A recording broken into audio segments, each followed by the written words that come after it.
আমাদের ভাই জিজ্ঞাসা, সেজদার মধ্যে বাংলা ভাষায় দোয়া করা যাবে? সেজদার মধ্যে যদি আপনার আরবি ভাষায় যে জিনিসটা চাইতে চাইছেন সেটা চাওয়ার আপনার যদি ওই রকম ক্ষমতা না থাকে, তাহলে আপনি নিজের ভাষায় দোয়া করবেন। যে কোনো ভাষায় দোয়া করতে পারবেন।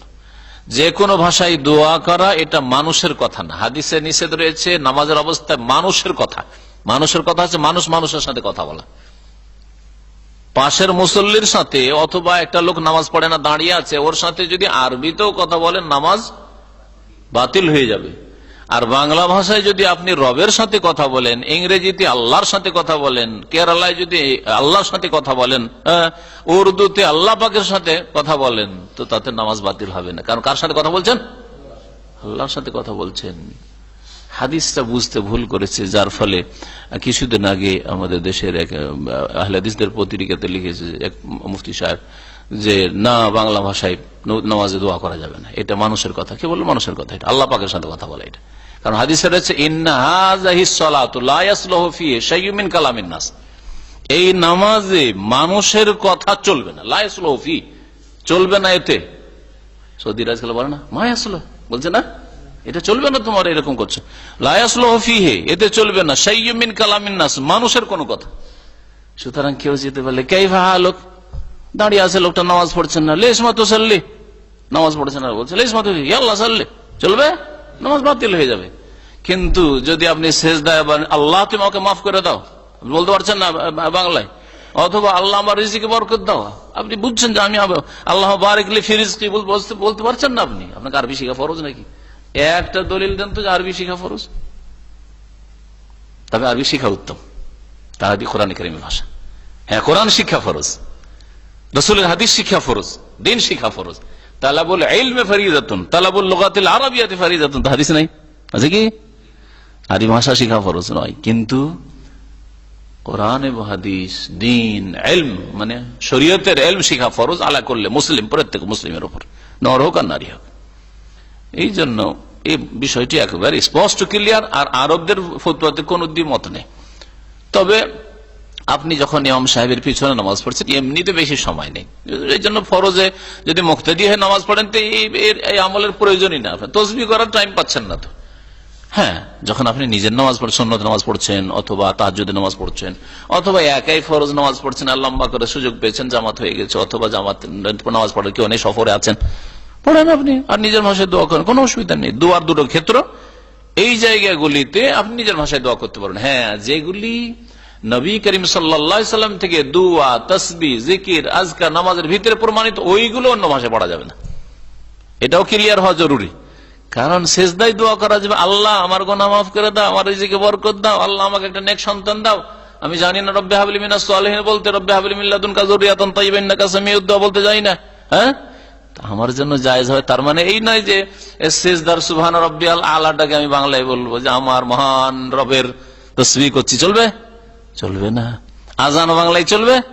চলবে না। যেগুলি নবী করিম সাল্লাল্লাহু আলাইহি সাল্লাম থেকে আরবি ভাষায় প্রমাণিত, হ্যাঁ, বিশেষ বিশেষ স্থানে আজান হোক আর ইকামত হোক, আর নামাজের ভিতরে দোয়া হোক, আর সূরা হোক, আর সূরা ফাতিহা হোক, এগুলি চলবে না যে আপনি সূরা ফাতিহা বাংলা অনুবাদ পড়ে দিবেন। সমস্ত প্রশংসা সেই আল্লাহর, যিনি বিশ্বজাহানের পালন কর্তা, যিনি রহমান, যিনি রহিম, যিনি বিচার দিবসের মালিক, অনন্ত অসীম প্রেমময় তুমি, বিচার দিবস, ইত্যাদি ইত্যাদি। ওই যে কবিতা গোলাম মোস্তফার পড়ে দিন, চলবে?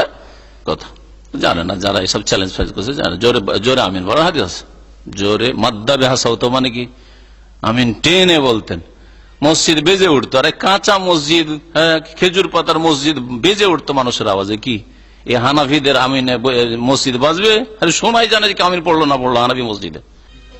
যদি সে খেয়াল না করে আর দেখছেন যে ও সারছে না, আর আপনি ইমামের দিকে আছেন, তাহলে আপনি ইশারা করতে পারবেন, ইশারা করবেন।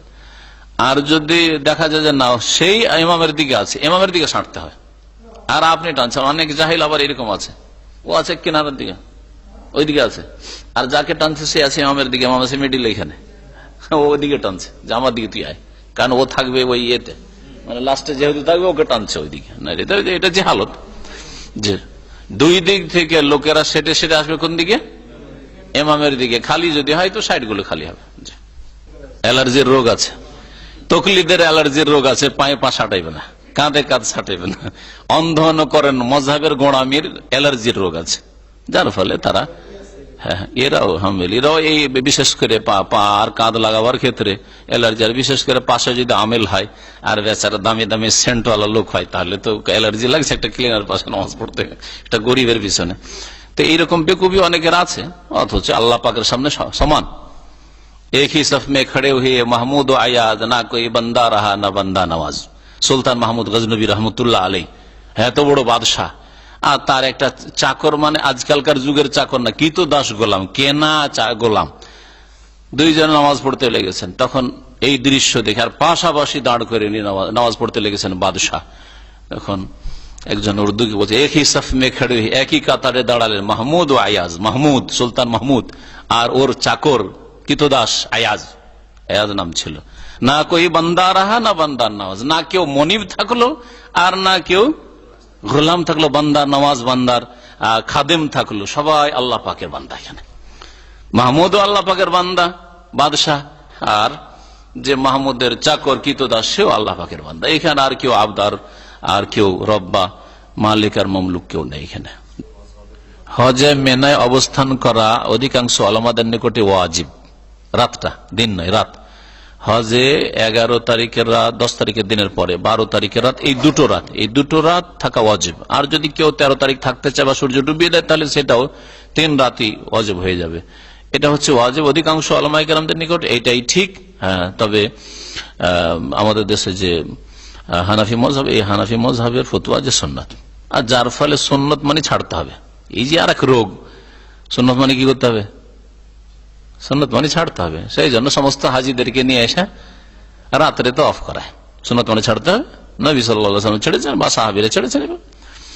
জি ওয়াজিব, আর এই ওয়াজিব যদি ছুটে যায় হজ হবে কিন্তু অসম্পূর্ণ থাকবে, এই সম্পূর্ণ করতে হবে। এটাকে জবর, এটাকে বলে ঘাটতি পূরণ করা দম দিয়ে, কোরবানি করে। কেউ যদি একটা রাত না থাকে, 11 তারিখ অথবা 12 তারিখের রাত থাকলো না, মেনাই রাত কাটিয়ে দিয়েছে মক্কা বা মেনার বাইরে, তাহলে একটা দম দিয়ে ঘাটতি পূরণ করে দিবে। অভাবী গরিব যদি হয় তো দম না দিতে পারে, তো প্রত্যেক দামের বদলে 10টা করে রোজা রাখবে, যেমন আব্দুল্লাহ বিন আব্বাস রাদিয়াল্লাহু তাআলা আনহুর ফতোয়া ছিল।